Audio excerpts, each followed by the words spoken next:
الرحیم ان ابی جحیفۃ رضی اللہ تعالی عنہ، حضرت ابو جحیفہ رضی اللہ تعالی عنہ روایت فرماتے ہیں، قال اخى النبی صلی اللہ علیہ وآلہ وسلم بین سلمان و ابی الدرداء رضی اللہ تعالی عنہما، کہ نبی کریم صلی اللہ علیہ وسلم نے حضرت سلمان فارسی رضی اللہ تعالیٰ عنہ اور حضرت ابو درداء رضی اللہ تعالیٰ عنہ کے درمیان بھائی چارہ قائم کروایا۔ یہ وہ مواخات نہیں تھی جو مہاجرین و انصار میں، یہ ہمدردی کے تحت ایک دوسرے سے بھائی چارہ کیا گیا تھا۔ فزار سلمان و ابو الدرداء، حضرت سلمان فارسی رضی اللہ تعالیٰ عنہ حضرت ابو درداء کی ملاقات کو گئے۔ ایک دوست کا اپنے دوست کے پاس، بھائی کا بھائی کے پاس ہمدردی کے لیے، ملاقات کے لیے جانا اللہ کو بڑا پسند ہے۔ فرا ام الدرداء، پس آپ نے حضرت ام درداء جو ابو درداء کی بیوی تھی انہیں دیکھا، کس حالت میں؟ متبذلۃً، خستہ حالت میں، خراب حالت میں، مطلب سادے کپڑے اور میلے کچیلے آپ کہہ سکتے ہیں، معاذ اللہ، یعنی اس طرح کی حالت میں۔ فقال لها ما شأنک، پس آپ نے حضرت ام درداء سے فرمایا کہ تو نے یہ کیا حال بنا رکھا ہے، تجھے کیا ہوا؟ قالت، وہ کہنے لگی، اخوک ابو الدرداء، فرمایا آپ کا جو ابو درداء بھائی ہے، لیس لہ حاجۃ فی الدنیا، بس اسے دنیا میں کوئی اب حاجت نہیں رہی۔ گویا یہ ایک طرح کا حسرت تھی کہ حضرت ابو درداء رضی اللہ تعالیٰ عنہ اپنی بیوی کی طرف اب توجہ نہیں کرتے، اسی لیے اب انہوں نے کوئی اچھی حالت نہیں بنا رکھی تھی۔ تو آدمی کو چاہیے کہ اپنے گھر والوں کے حقوق دے، ان کی طرف توجہ کرے، اور بیویوں کو بھی چاہیے کہ اپنے خامندوں کے لیے بن ٹھن کے رہیں، بن سنور کے رہیں، تاکہ ان کی طرف وہ متوجہ ہو۔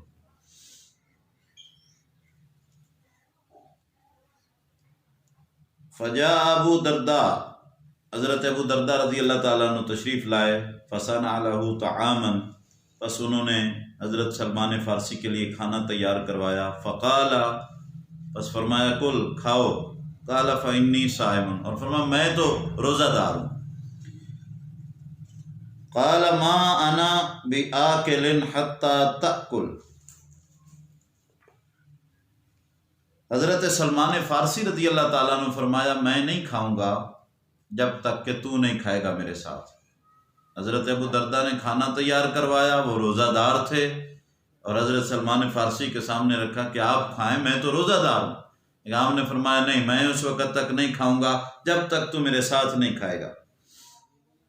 قال فأکل، اللہ اکبر، حضرت ابو درداء رضی اللہ تعالیٰ عنہ نے روزہ توڑ دیا اور حضرت سلمان فارسی رضی اللہ تعالیٰ عنہ کے ساتھ کھایا۔ تو اس سے یہ بھی معلوم ہوا کہ اپنے بھائی کے لیے نفلی روزہ توڑا جا سکتا ہے۔ اگر کہیں میں مہمان جاتے ہیں اور نفلی روزہ ہے تو میزبان اصرار کرے تو نفلی روزہ ان کی دعوت کی خاطر توڑا جا سکتا ہے۔ یہ اکرام مسلم ہے، اور یہ سرکار دو عالم صلی اللہ علیہ وسلم کے دین کی خوبصورت اور پیاری تعلیمات ہیں۔ اور اس نفلی جو روزہ توڑنا ہے اس کے کا ایک مطلب قضا ہے، اس کی جگہ ایک نفلی روزہ رکھنا ہے۔ بعض نے کہا ہے کہ نہیں رکھنا نفلی روزہ، کیونکہ اس حدیث میں آگے آ رہا ہے کہ بھئی سرکار نے اس کی قضا کا حکم نہیں دیا تھا۔ بعض نے کہا کہ نہیں، روزہ حنفیوں کے نزدیک اس کی قضا لازم ہے۔ حضرت ابو درداء نے ساتھ کھایا سلمان فارسی کے۔ فلما کان اللیل، جب رات ہوئی، ذهب ابو درداء یقوم، حضرت ابو درداء رضی اللہ تعالیٰ عنہ قیام کرنے کے لیے کھڑے ہوئے، یعنی نفل پڑھنے کے لیے۔ قال نم، حضرت سلمان فارسی نے فرمایا سو جاؤ۔ فنام، پس وہ سو گئے۔ ثم ذهب یقوم، پھر وہ قیام کرنے کے لیے کھڑے ہوئے نفلی نماز کے لیے۔ فقال نم، پھر حضرت سلمان نے فرمایا سو جاؤ. فلما کان من آخر اللیل، بس جب رات کا آخری حصہ ہوا، قال سلمان، حضرت سلمان نے فرمایا قم الآن، پس کھڑے ہو جاؤ، اب اٹھو. فصلیا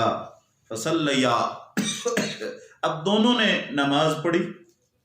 فقال له سلمان، پس حضرت سلمان نے ان سے فرمایا ان لربک علیک حقا، بے شک تیرے رب کا بھی تجھ پہ حق ہے، ولنفسک علیک حقا، تیری جان کا جسم کا بھی تجھ پہ حق ہے، ولاہلک علیک حقا، اور تیرے گھر والوں کا بھی تجھ پہ حق ہے. فآت کل ذی حق حقا، فرمایا ہر ایک کو، ہر صاحب حق کو اس کا حق دیا کر. یعنی مطلب یہ تھا کہ اب ساری رات جب نماز پڑھتا رہے گا تو بیوی کا حق کہاں تلف ہو جائے گا، اس کا حق تو تلف ہو جائے گا. حضرت عمر فاروق رضی اللہ تعالیٰ عنہ کے پاس ایک عورت آئی اسی طرح اپنے شوہر کی شکایت بڑے ادبی انداز میں کرنے کے لیے کہ یا امیر المومنین، میرا شوہر جو ہے وہ سارا دن روزہ رکھتا ہے، نفلی روزہ، اور ساری رات قیام کرتا ہے. حضرت عمر فاروق رضی اللہ تعالیٰ عنہ فرمایا ہاں، نیک عورتیں اسی طرح اپنے شوہروں کی تعریف کرتی ہیں. اچھا ہے تیرا شوہر دن کو روزے رکھتا ہے، رات کو قیام کرتا ہے، نفل پڑھتا ہے. جب وہ جانے لگی تو حضرت مولا علی کرم اللہ وجہ الکریم تشریف فرما تھے. فرمایا عمر، یہ اپنے خامد کی شکایت کر رہی ہے کہ دن کو روزہ رکھتا ہے، ساری رات نفل پڑھتا ہے، مطلب میرا حق نہیں دیتا، یہ تو اپنا حق مانگنے آئی ہے. اس وقت پھر حضرت عمر فاروق رضی اللہ تعالیٰ عنہ سمجھے اور پھر اس کے خامد کو بلا کے فرمایا بھی ایک دن روزہ رکھا کر اور ایک دن ناغا کیا کر، اور اسی طرح رات کو بھی قیام نے مخصوص وقت قیام کیا کر. کئی مقامات ایسے آئے جہاں حضرت عمر فاروق رضی اللہ تعالیٰ عنہ فرمایا کرتے تھے کہ لولا علی لہلک عمر، اگر علی نہ ہوتا تو عمر ہلاک ہو جاتا. کئی مقامات پہ مولا علی نے حضرت عمر فاروق رضی اللہ عنہ کی رہنمائی فرمائی ہے.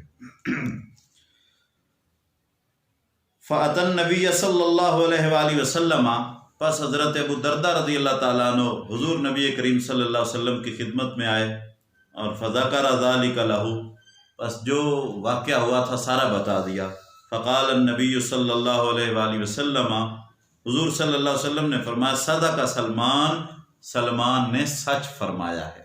یعنی سرکار نے بھی حضرت سلمان فارسی کی تائید فرمائی کہ بے شک تجھ پہ گھر والوں کا بھی حق ہے، تیری جان کا بھی حق ہے. مطلب کہ اتنی عبادت کر کر کے کہ اپنے جسم کو تھکا دے، بیوی بچوں کے لیے کما نہ سکے، محنت نہ کر سکے، اور اس کے علاوہ بیوی کو حقوق نہ دے سکے، اتنی زیادہ عبادت. اور پھر حضرت سلمان نے 2 دفعہ سلایا تاکہ طریقہ مل جائے کہ پچھلی رات کو جو سرکار کی سنت ہے اس وقت تہجد پڑھا کر یا قیام کیا کر، اور رات کے پہلے حصے کو اپنے گھر والوں کے حقوق ان کے ساتھ بیٹھا کر اور ان کے حقوق ادا کیا کر. اور یہاں کئی چیزیں اس حدیث پاک سے ہمارے لیے بڑا خوبصورت پیغامات آتے ہیں کہ اپنے بھائیوں کے لیے نفلی روزہ بھی توڑا جا سکتا ہے، ان کے ہاں جانا، ان سے ملاقات کرنا، دعوت قبول کرنا. اور عورتوں کے لیے بھی یہاں پیغام ہے کہ اپنے خامد کے لیے زیب و زینت کرنا اور میلے کچیلے کپڑوں سے اور پراگندہ بالوں سے اعتراض کرنا، بچنا. اور خامد کے لیے بھی حکم ہے کہ بس صرف دنیا کی طرف ہی اب رغبت نہ رکھے، جو گھر میں ہیں ان کے لیے بھی حقوق ہیں، اللہ کے بھی حقوق ہیں. یہ ساری چیزیں اس حدیث پاک سے ثابت ہوتی ہیں. یہ اس وقت میرے پاس مختصر صحیح بخاری شریف ہے، اور جو بڑی بخاری اس کا یہ حدیث نمبر ہے 1968 نمبر حدیث پاک ہے. یہ بخاری شریف کے اندر، دیگر کئی حدیث کی بڑی معتبر کتب کے اندر یہ ہے. اللہ تعالی ہمیں ان چیزوں پہ عمل کرنے کی توفیق عطا فرمائے.